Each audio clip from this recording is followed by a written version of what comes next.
Good day. Welcome to our 21st century literature from the Philippines and the world.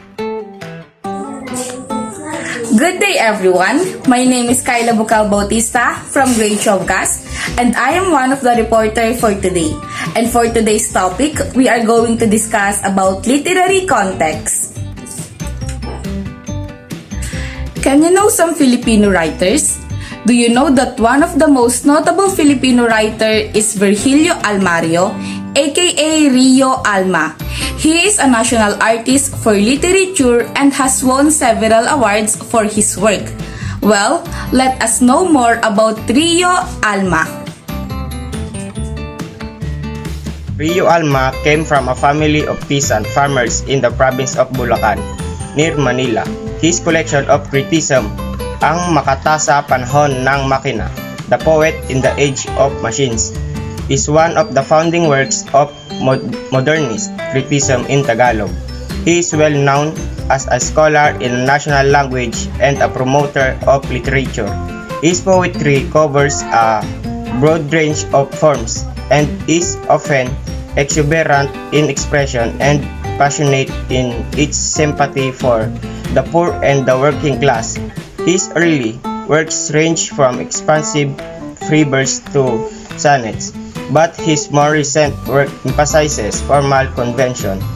He founded the Children's Communication Center, publisher of Adarna Books, conducts the long-running Poetry Clinic.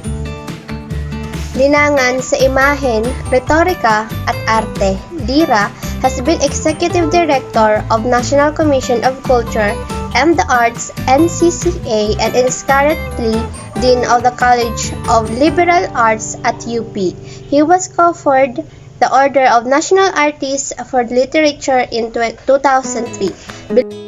After knowing Rio Alma, let us move on to our next topic, which is biographical context. Biographical context requires the reader to analyze the life experience of author to understand the literary text. Is essential for a reader to understand the author background. Understanding author can help you understand his or her work truly. This can happen by reading the author biography or autobiography.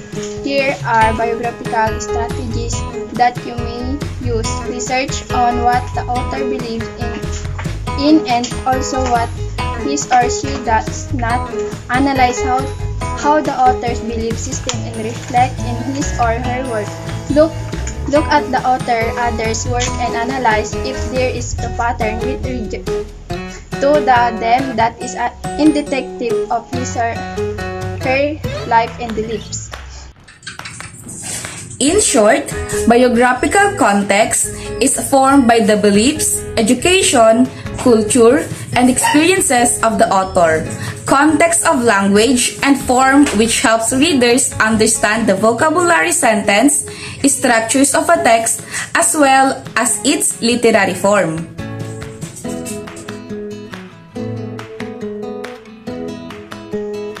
Socio-cultural context requires the reader to analyze the social, economic, political, and cultural standpoint of the literary text. It is also important to note the year or period a literary text was written for. Readers can be able to identify the historical and significant events that took place in the year, which add to the reader's understanding of the text. In reading use sociocultural context, you will examine the factors that affect the writing of the literary text and how the work was received by the reader during the time it was written. Here are some guide questions that you may answer when you are reading literature through the sociocultural context.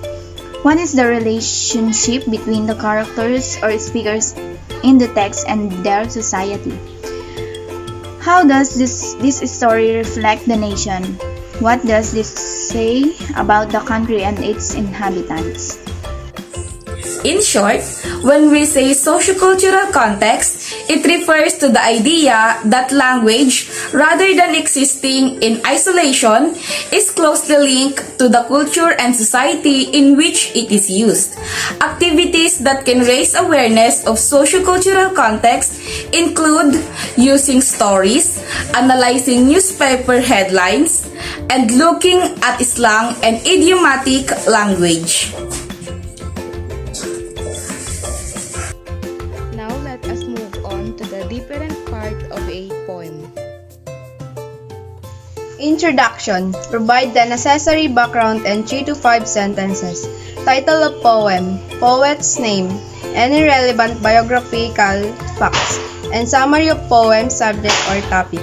In your thesis sentence, identify the literary elements to the analysis and approach or direction of analysis.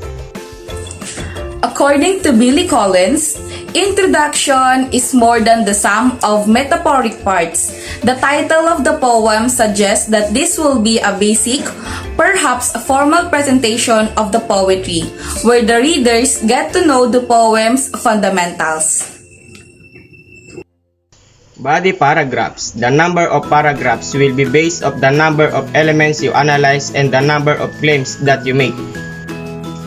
Conclusion. Your concluding paragraph should begin by echoing your major thesis without repeating the words literally. It should broaden from the thesis statement to answer the so what question your reader may have after reading your essay. Reflect on how your essay topics relate to the poem as a whole.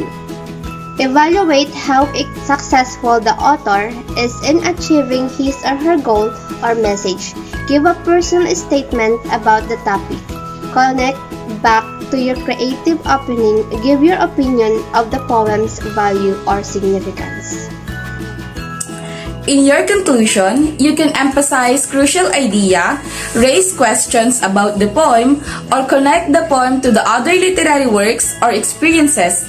This is where you can offer your interpretation of the poem, which by now should be convincing to your reader since you have presented your evidence in the body of the paper. And that would be the end of our report for today.